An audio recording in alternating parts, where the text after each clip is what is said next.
Welcome to your Route to Wellbeing podcast. I'm Sue Fullergood, and I'm absolutely sure that you deserve to feel great, and it's possible for you to pulse with energy. So if you're not thriving right now, or if there's something that's interrupting your thriving, then maybe this podcast is just what you're looking for. I've tapped into the knowledge base of experts in the 11 domains of well-being. Each of the experts has something that I think is part of the crucial knowledge that you need to be able to really take care of yourself. And so listen in and see if you can get that magical piece of information that's going to make the difference for you. Please feel free to share this with your friends and family, whoever you think may benefit from it. Please push the subscribe button so that you can be alerted when future episodes are available. Thank you for listening. Hi, I'm Sue Fullergood from the Energy Incubator and the author of The Sweet Spot.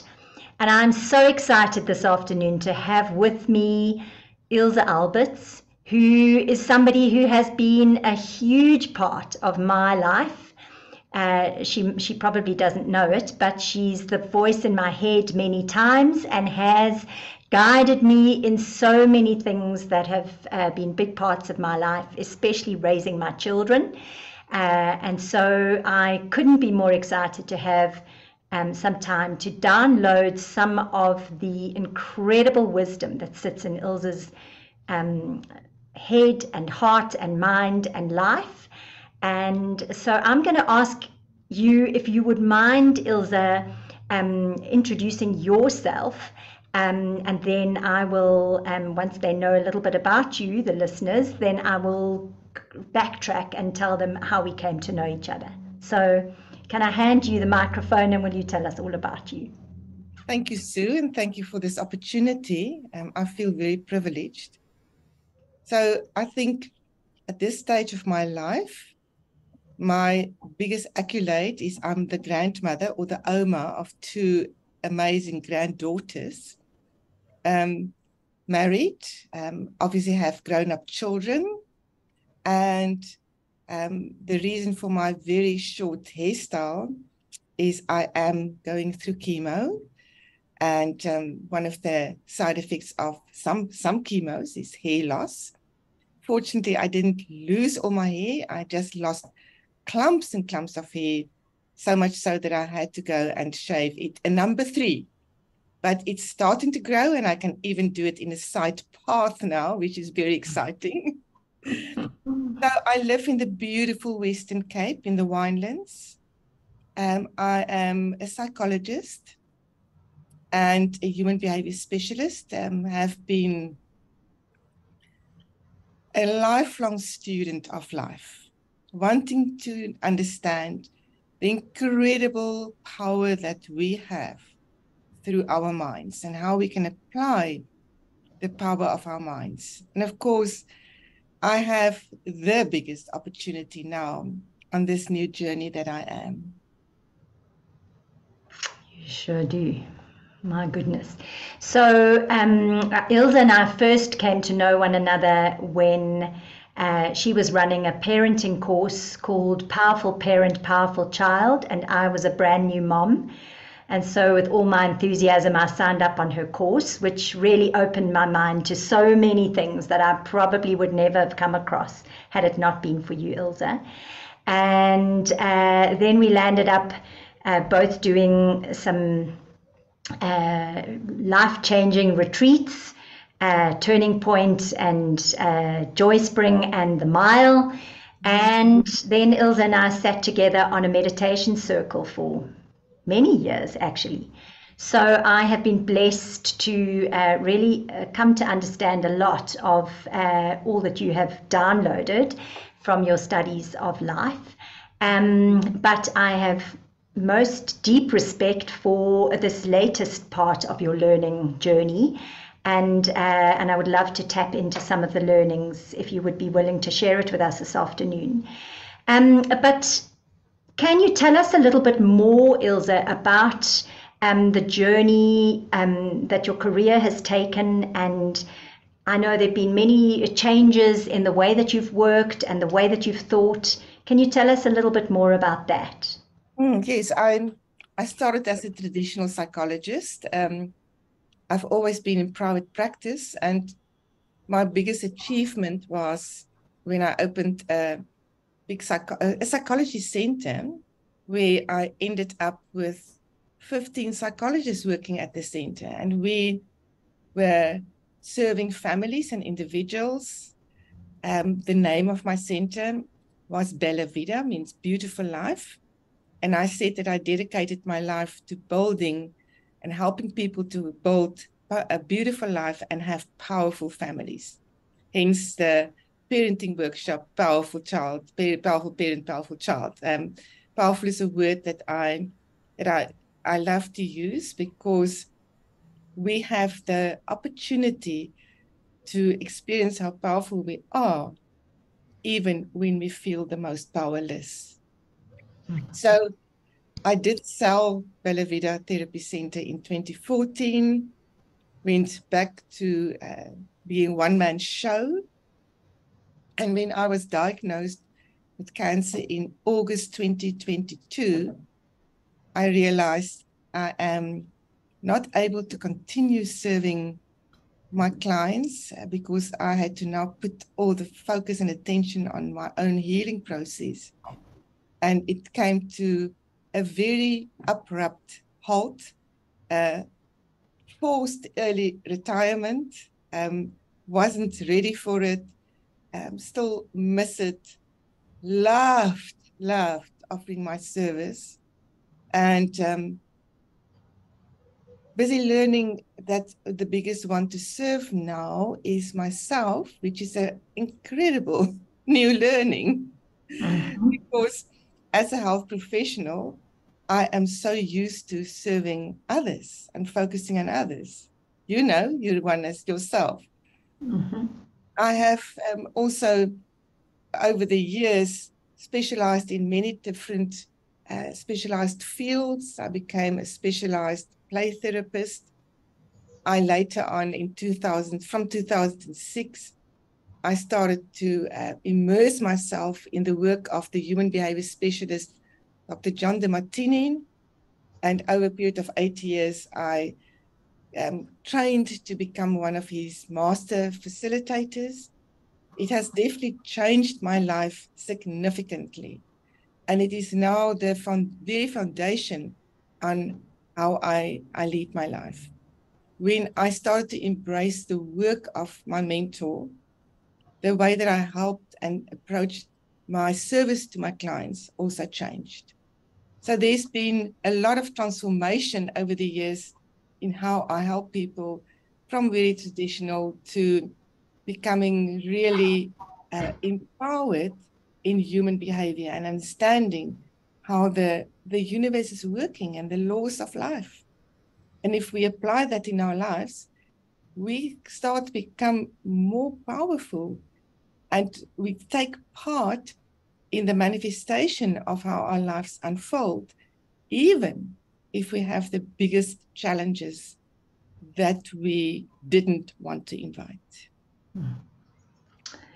So can you tell us a little bit then, Ilse, about maybe the John DeMartini method and then share with us how that has impacted your engagement with the journey with cancer that you are taking right now? Oh, well, I summarize the DeMartini method in 3 very simple steps. I've always told this to my clients. I teach you to look at life through these lenses. One is a positive lens, one is a negative lens. And if you only see the one side without the equal and opposite other side, you are unbalanced and not equilibrated. To bring your mind into presence, homeostasis, is to see both sides of the coin. And then the second principle, and I really simplified it, is this principle of I point a finger and 3 fingers point back at me, that everything I perceive in another human being, and that is both positive and negative, I own myself. I have it in myself in my own unique form. And then the third thing, if you apply seeing the both sides, you apply the three fingers pointing back at you. And there's, of course, there's 14 steps to apply these two principles. It brings you to the third step, which is love and gratitude. And that is my third simplified step in the Demartini method, is seeing the equilibrium, seeing the duality, owning the traits, and reach a state of deep love and gratitude. And I'm sure that there's not a person I've met that doesn't want to be in a state of love and gratitude, because it's the deepest form of being. It's our highest self-actualization. And as Maslow spoke about the hierarchy of actualization, if we want to reach the highest, and that's the self-actualization, it's very wise to have a mental mind model that you build your life on. And for me, the Demartini method has become the glue, the whole framework of my mental mind model. Well, I thank you for summarizing it in such a succinct and eloquent way. And some of you are just listening, and so you wouldn't have been able to see Ilse putting her fingers around each eye, so to demonstrate taking a lens out of each eye. So just to confirm that that's what she was doing. But Ilse, I know, because I've been through some testing experiences in the last 15 odd months after I had my accident, and I got to really put my ideas and philosophies to the test and really know whether they worked. And it was quite a humbling experience. That's what I noticed. But how was it for you? How has it been for you to really try to apply this brilliant philosophy and mental model to a situation as completely overwhelming as a cancer diagnosis? Can you share that with us? So I got diagnosed with stage 4 terminal cancer completely out of the blue. I had no symptoms, a little bit of a nagging pain in my right side. I was healthy. I was returning back from a month-long international travel. Life was good, but I had this irritating pain, and I went to see my GP, who then sent me to see specialists, who sent me to have a CT scan and an MRI scan, and came to tell me while I was in hospital being observed that I have stage 4 terminal gallbladder cancer, a very rare kind of cancer apparently. And stage 4 means that the cancer has spread too much that they cannot remove it. So my whole world imploded. It was like the biggest shock, because it came from nowhere. I'm a very healthy person.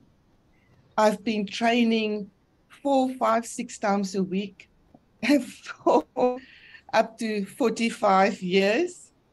I am a very healthy eater. My nutrition is based on healthy nutrition. Health has always been a very high priority and importance to me, and I've always been a healthy person. Cancer was not something I ever entertained, even that it will reach my body. Even though my sister and my brother both were diagnosed with cancer, I thought, I'm not their genetic line. I'm more the genetic line of my dad, and they're more the genetic line of my mom. And I never, ever entertained it. So as this carpet was plucked under my feet, I fell very, very hard. in a state of hopelessness, despair, depression, incredible fear, deep anxiety, and of course, so much uncertainty. And I was feeling absolutely awful. Because I was feeling mentally awful, my body also followed, and I started to feel far more pain, discomfort. I felt sick, really, really sick. So all of a sudden, from being a healthy person, I became a sick person. And I realized I have a choice. I can play the victim, feel incredibly sorry for myself, um, go on to that wave of just self-pity, or I can take all the years that I have invested in forming a mind frame for myself and building my life on certain very strong principles as I've described in the DeMartini method. I can also apply that. So I learned to live moment by moment. There are moments that I am fearful, feeling hopeful, hopeless, despair, because I don't know what the future holds for me. The previous scans showed that there's been spreading of the cancer, which is not what anybody wants to hear. But in the moments when I feel the despair and the hopelessness, I remind myself that there's an equal and opposite. And I go and look where in that very exact same moment do I feel healthy and whole and well, because I don't feel sick or I'm not in pain all the time. Like this morning, I went for a 5-kilometer walk and I had an hour private Pilates class, and my body feels strong and healthy, although I have this very aggressive, nasty cancer in my body. So to go into the moment and go and see, okay, there is a diagnosis of cancer, but where am I also equally healthy? And to go and focus on the healthy side and not on the unhealthy side, not on the dis-ease, the disease side, but on the side where I am at ease, is helping me to calm my mind. I had a lot of compassion for other people, very hard to myself. I'm a very driven person. If you know the Enneagram, I'm a very typical 3. Must perform, must be successful, stand out, be the best. So to do that has been hard work and also made me very compassionate towards other people, especially my clients, and not to myself. Hard on myself, had a big stick beating myself, and I learned to have huge compassion for myself. So Sue, as I made that very difficult decision, or maybe the decision was made for me, I didn't make it, that I can't serve my clients anymore as a psychologist while I'm going through quite heavy chemo treatments and all kinds of other treatments. As I pondered the loss of identity, the loss of the meaning and my purpose, I mourned. I really mourned that. And I was thinking how people must feel when they are forced to go into retirement, and they're not ready for it, how hard it is. So I decided to become softer with Ilse. Yeah. I developed a compassion for me. I can lie in the mornings because nothing is chasing me out of bed. I can sometimes, like this morning, I didn't have to go and walk at 6 o'clock. It was fine for me to go and walk at 8 o'clock. And I was lying in bed saying, it's okay to be lazy. It's okay. You have the privilege after more than 45 years of working and serving others. You have the privilege of lying in a bit and just enjoying the warmth of the bed and waking up. Oh no, the day was awake long ago, but waking up slowly.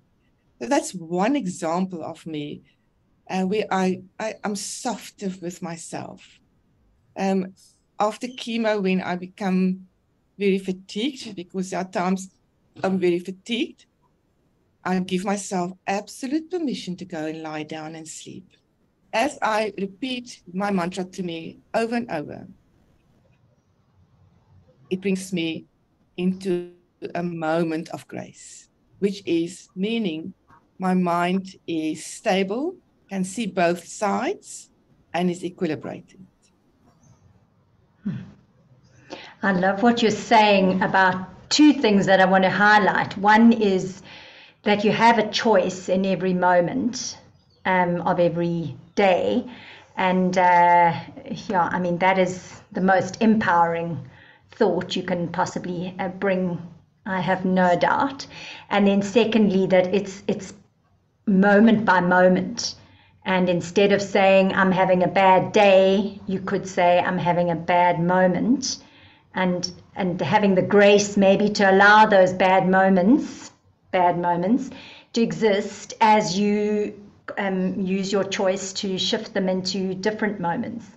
And I really love how you've really worked with present moment existence and moment by moment choice making, and used those as your tools. Did I summarize it right? Is that what you were saying? Absolutely, yes.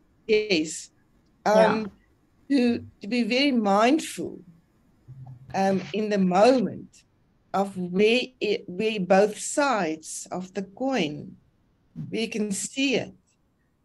Because the moment and that's true for all human beings, when I only see the one side, and of course it's easier for us as human beings to see the negative side, the painful side, the challenging side.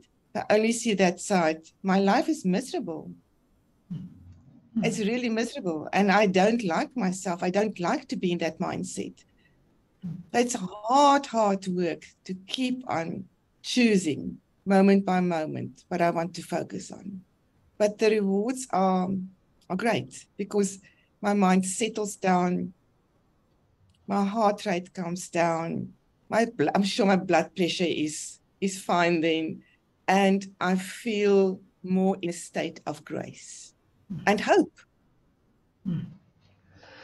Yeah, and I often say that everything in life is on a continuum, and that's why I wrote my book, The Sweet Spot, that we're always trying to get ourselves into the middle ground. But if we put hopeless and despairing on one side of that continuum, and total hope, and maybe toxic positivity or optimism on the other side, if you could just, sounds like you're just sort of trying to bunny hop your way away from hopeless when you land up going there, and that sounds so sounds really hard, but it also sounds like such a valuable thing to do.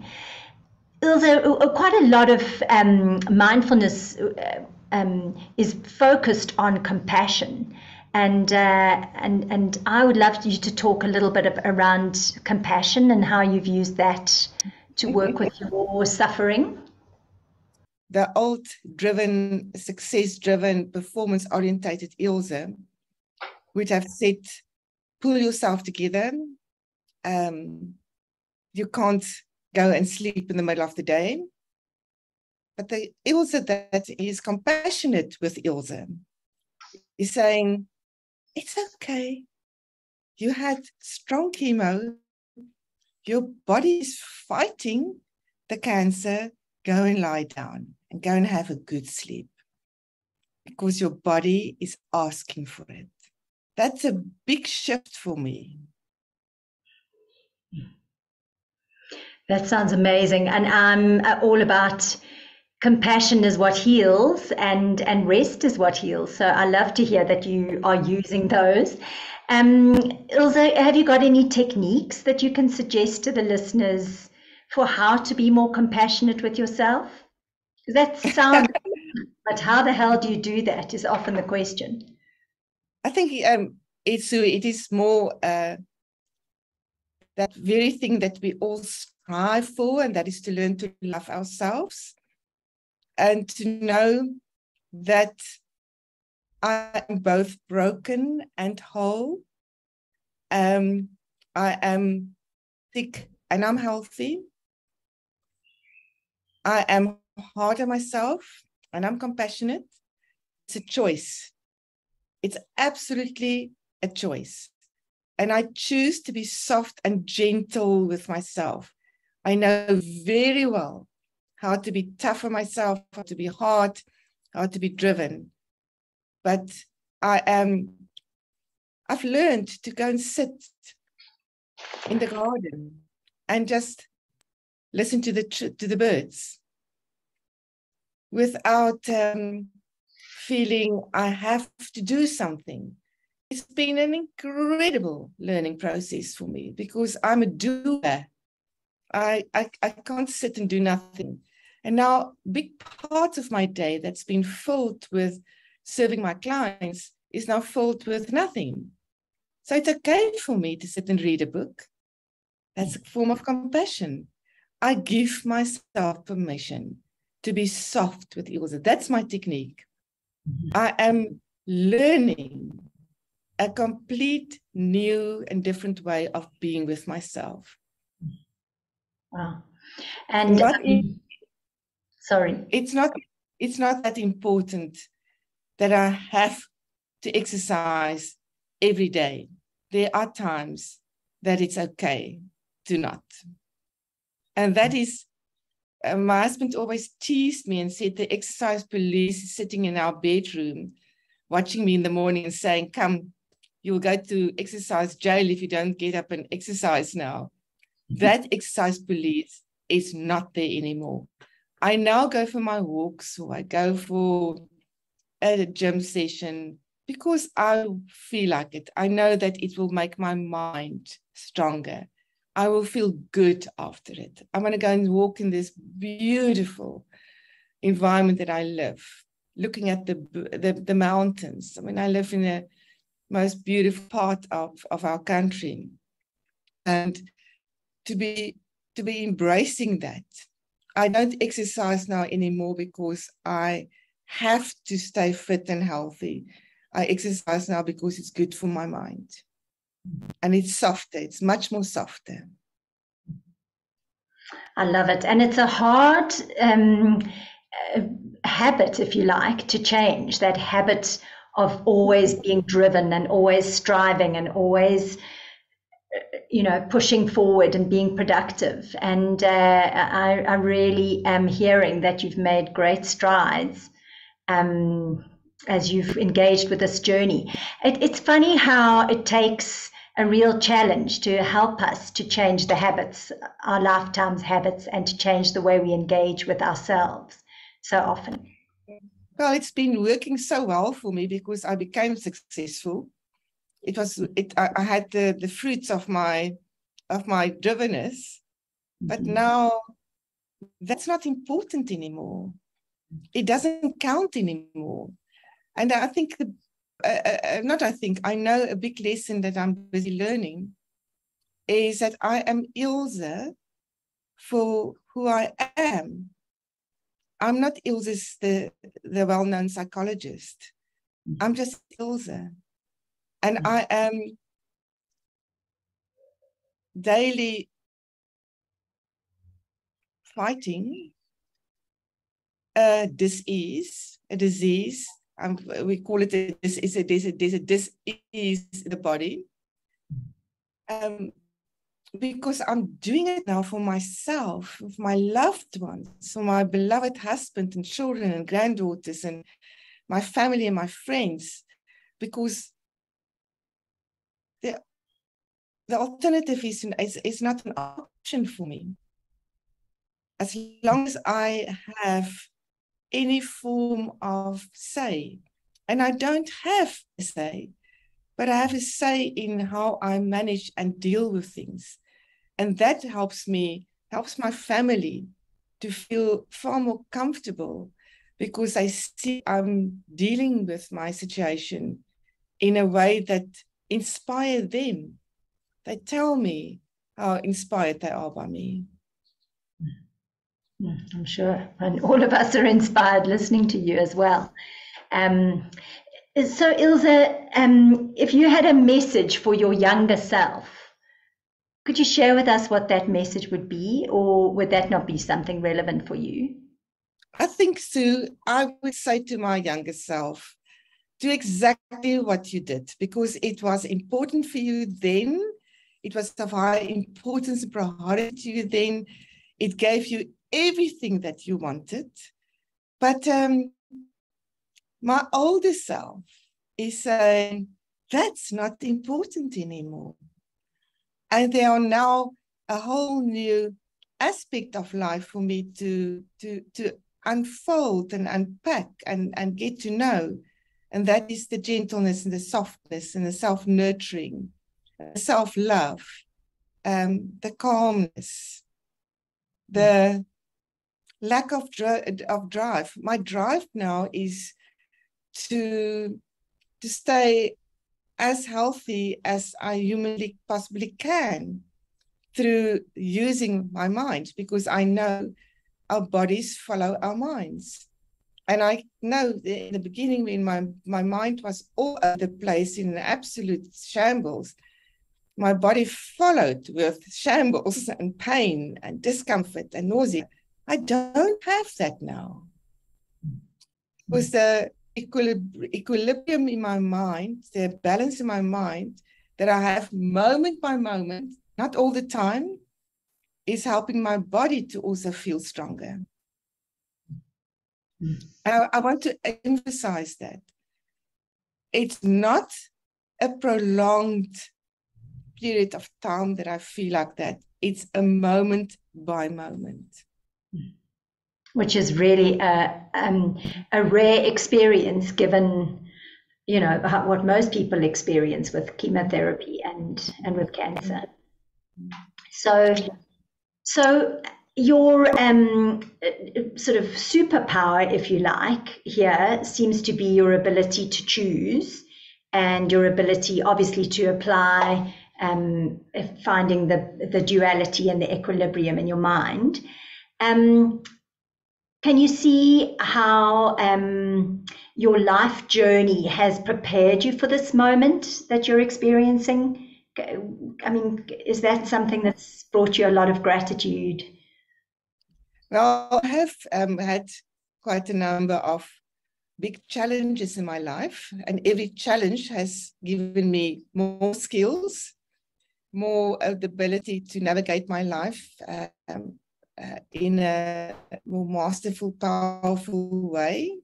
Yes, it's been preparing me that this is the big test. And I'm trying daily to show to myself and to my loved ones and to those who watch me and care for me that I'm choosing life and not death. I'm choosing the gratitude and not the hopelessness. Because the choice to be in hopelessness and depression and to lose hope is just not a place to be in. It's a horrible, horrible place to be in. So I'm choosing it for myself because I want to be in a better place. I'm choosing it for my loved ones. And I choose it as a form that I can continue to have an impact on the world, because I want to continue to have an impact on the world through how I handled this challenge in my life. You're certainly having an impact sharing your journey with us today. Thank you for that. I remember, I mean, when I learned from you all those years back when my son was not even one, and you taught me about choices. And I remember one of the things, and I used to run this in my head all the time, at the moment of choice comes the consequence. And I think what you're saying here is these choices are, you know, so completely life-defining for you right now, especially. And you know, you are making choices hour by hour and minute by minute, and that's, I think, what you're sharing with the listeners, is that perhaps they too could be making choices as they engage with their lives minute by minute and hour by hour, about their mindset and about how they engage with their journey. I think one of the things that really sets us into a state of suffering is that we expect life to be easy. I always say dandy and full of candy. And then when we encounter a challenge of any sort, then it's so shocking to us and so disappointing. And so can you speak a little bit to that, you know, what you know people expect out of life and how they can engage with choosing so that they can make their lives easier for themselves? Yeah, we as human beings are choosing the sweetness of life, the fantasy, the living happily ever after. We prefer the positive, the sweetness of life. Nobody will, by own choice, go and choose the challenges and the pain. But as you so rightfully say earlier on, that the only way that we grow, unfortunately, is through our challenges. We don't grow in the sweet stages of our life or the sweet moments of our life. And it is in growing ourselves that we actually also become more self-actualized, which I think is something that most human beings would love to do. You have to, of course, when you make choices, you have to know what you want to choose. And that is something to be very mindful about and to be very cognizant about. For me, it is I choose to feel good. I choose to feel grateful. I choose to feel healthy. I choose to feel whole. I choose not to feel in despair. I choose to feel hopeful. And I know what it is that I'm choosing. And therefore, making the choices, maybe it's not easy, but I know what it is I'm choosing. That is an important thing for listeners to take away, is please know what it is that you want to choose. Be certain about what you want to choose, because your focus becomes your reality. I'm busy writing a book about my whole journey. 3/4 through the book. The book is very cathartic for me. It's very therapeutic. I possibly at times think I write the book more for myself, but I also know who my reader will be, and I'm writing the book for the reader as well.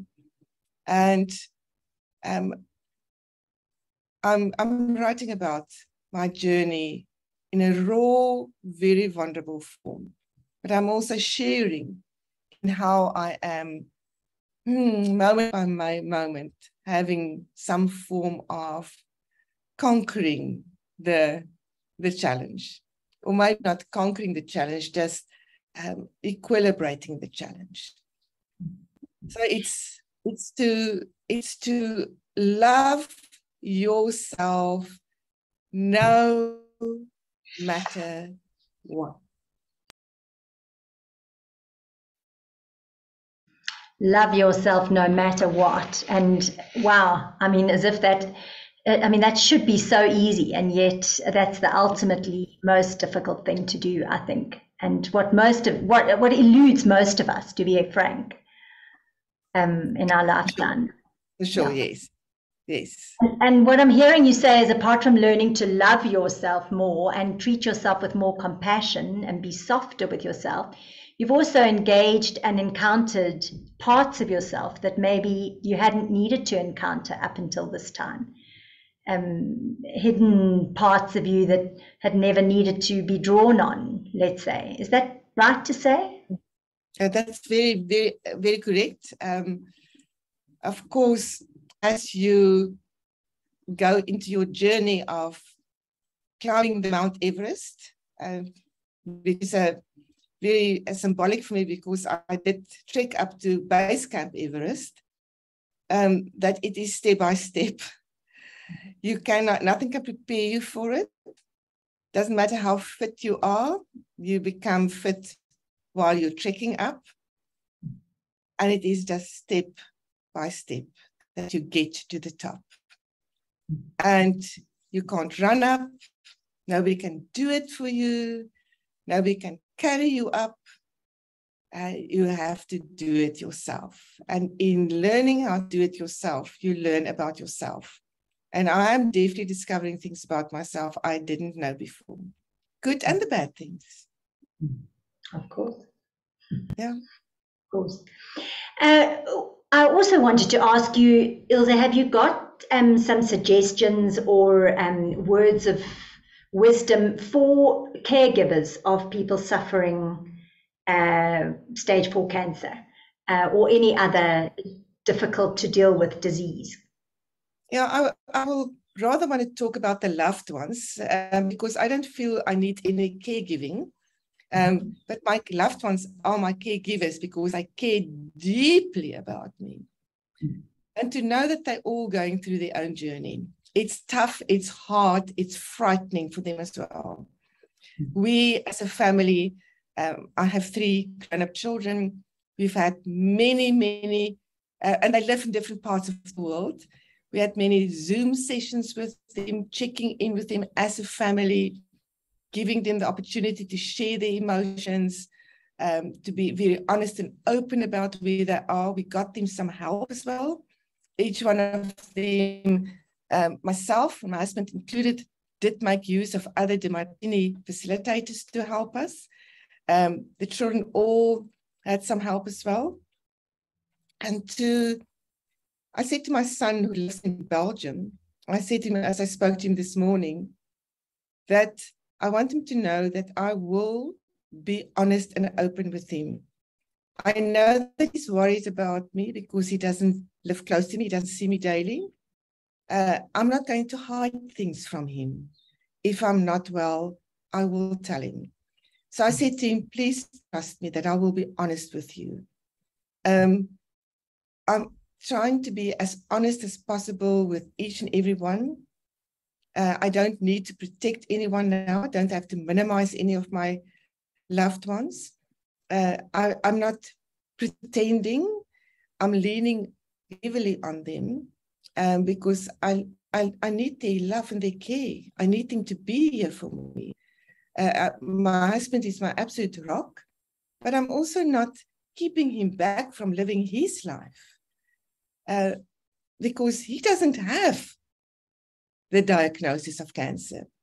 He still has a vibrant, full life, a business that he loves, and not to stand in the way of like when my son and his fiancée relocated to Belgium earlier this year, I sent him with absolute blessings. I said, please go and live your life. Go and be all you want to be. Go and follow your dreams. Don't stay because of me. And what is so special for me is very often, at least twice a week, when my son drives for about 45 minutes to work in Belgium, we will be on the phone and he will check in with me. And like this morning, I was walking because I'm still 2 hours behind us at this stage. I was walking, he was driving to work. And I said to him, you are on the walk with me. And we used to walk together a lot. And I said, look at our new form of walking together. So it's to be honest with your loved ones, but also give them the permission to continue with their lives. What a beautiful few words of advice and suggestion. Wow. And so wise, really wise. Ilse, you have shared so many things with us, and you've been so honest and vulnerable in your description of what you've been experiencing, and I couldn't thank you enough. I'm sure that many people listening will be not only inspired, but also empowered by what they've heard you say. And so I deeply, deeply appreciate your time and just your sharing. If people want to get hold of you, I totally understand that you're not working, but if they did want to get hold of your website, say, or maybe get hold of one or other of your books that I know you've already published, and hopefully the one that you're writing right now, if they want to, when it's published, how can they get hold of you? Yeah, my website is just ilzealberts.com, ILZEALBERTS.com. Awesome. And they can buy your books from there? Yes, I'm busy. We just removed the shop for now because we just redoing things. But when you Google Ilse Alberts books, you will see I have written sexual education books for children. I've written a family generational wealth book for parents. And then I'm busy writing my current book about my journey. Awesome. What a legacy. And one last question. Have you got a little nugget for us to say goodbye with as a gift to the listeners? Every day, be deeply grateful for your life. You never know when it can be taken from you. Live life every day as if it is your last day. We often say that, but that's become a starker reality for me. Live life fully. I love it. Thank you, Ilse. Take care and look after you and continue being gentle with you. And everyone who's listening are sending you all the love and support in the world. Thank you, Sue. Thank you. Please push the subscribe button so that you can be alerted when future episodes are available. Thank you for listening.